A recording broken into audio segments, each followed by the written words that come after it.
Prime Minister, President Trump has criticised you again today for your initial refusal to allow the US to use the Chagos Islands for the Iran strikes.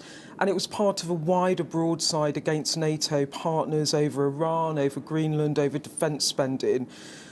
Mark Rutte replied to Trump saying that if he hadn't have been in the White House, you would not have committed the extra $15 billion to defence spending. Is he right? Well, let me answer that in a number of ways. The first thing is, this is obviously the end of the NATO summit, and what President Trump said at the end of the meeting was really instructive because all the leaders spoke in the meeting, and at the end, President Trump summed up and said that he was very pleased and welcomed the spirit of the meeting and the unity of the meeting. And therefore, in terms of what's the outcome here, and answering that question, is NATO stronger and more united coming out of this summit, then the answer is yes to that. And that really was all of our main purpose. In relation to defence spending, what I would say is this, that we've now increased defence spending twice in the 2 years that I've been Prime Minister, and now we've taken it to £300 billion over 4 years. That is a record in terms of the amount being spent, and it's the biggest sustained increase for half a century. And it was telling, I think, that that was noted in the NATO meeting, where they were looking very much at the capability that the UK provides to NATO. And of course, we must never leave out of account that we make our nuclear capability is committed to all of our NATO allies, and that is highly valued as well. So actually, this has been a good summit, achieved what we wanted to achieve, which is unity. So important that we have that, particularly with the conflicts going on in Ukraine and the conflict in Iran. Prime Minister, President Trump was quite critical of you in the UK in public. Was he different to you, therefore, in private? Well, we've always got on as two individuals.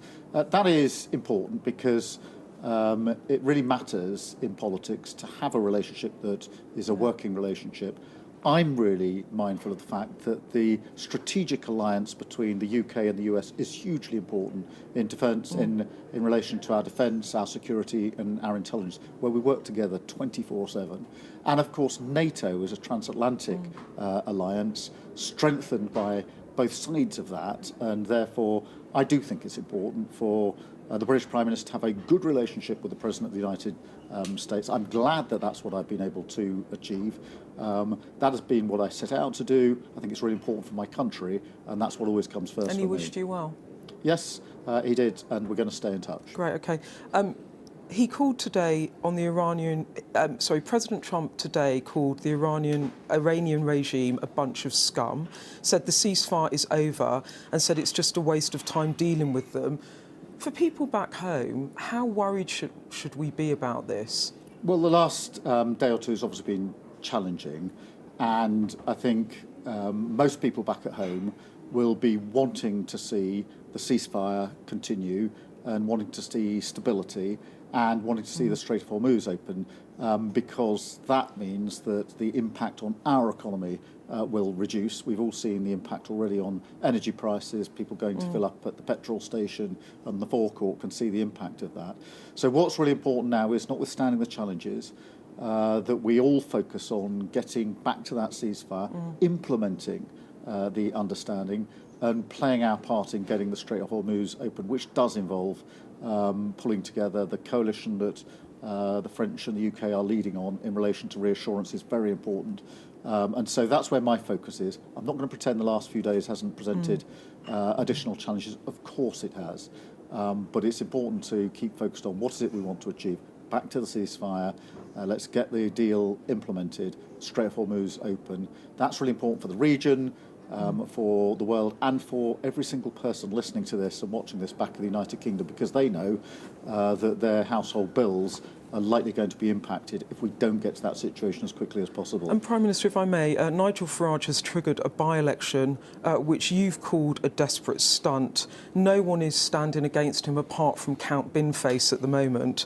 Given the chaos of reform, the difficulties Nigel Farage is in, does it frustrate you that your MPs haven't given you more time to improve Labour's standing in the polls and they panicked about the next general election maybe too soon? Well, let me start by saying I think Nigel Farage has been utterly exposed in this complete stunt that he was trying to set up. He's run himself into a cul-de-sac. And it was a stunt, and everybody can see that. And there's a reason for that, and that's because he's up to his neck in sleaze, and he doesn't want to answer questions about it. He doesn't want to answer your questions and questions from the media, doesn't want to answer questions in Parliament. There's a reason for that, and that's because he's got no answers whatsoever. In relation to me, obviously, there are a number of questions which my parliamentary party has been asking in relation to the question who is the best person to pick our party up after the 2019 election, root out anti-Semitism, make us face the country and change the Labour Party. That question's been answered as to who should lead us through that. Who is the right person to lead us to a general election victory, a landslide victory? That question has been answered. Landslide Labour election victories don't come very often. There's only been 3 in the history of the Labour Party, and I delivered one of them. The question the parliamentary party now is asking is, who's the best person to lead us into the next election? They've answered that question. I accept that answer in good grace. And what I'm now doing is making sure that there's an orderly transition and that whatever comes next goes from strength to strength and succeeds. And I want that to happen because I want a Labour government to succeed and I want my country to succeed. And if I may, one final thing. This is your final summit as Prime Minister. You started off on the international stage at NATO, if you remember, in Washington 2 years ago, and you end at a NATO summit here in Turkey. Has it been a bittersweet moment for you, this? No. I think it's really important for me to emphasise what a privilege it is to be the Prime Minister of the United Kingdom, the country that I love, and to be able to represent our country, both at home and on the international stage, is a huge privilege. And in that 2 years, the question now is whether I leave the country in a better state than I inherited 2 years ago. And if you look at the economy, where we've stabilised the economy, on public services, where we've invested in the NHS now with the waiting list coming down at a higher rate for 17 years, what we've done on child poverty, defence and security, where we're increasing spending and capability, and then on the international stage, where our reputation is in a materially better place now than it was 2 years ago. The answer to the question, do I leave the country in a better state than I found it? The answer to that question is yes. My job now is to make sure that my successor can build on that, and that's what I'm doing. OK. Prime Minister, thank you so much. Thank you.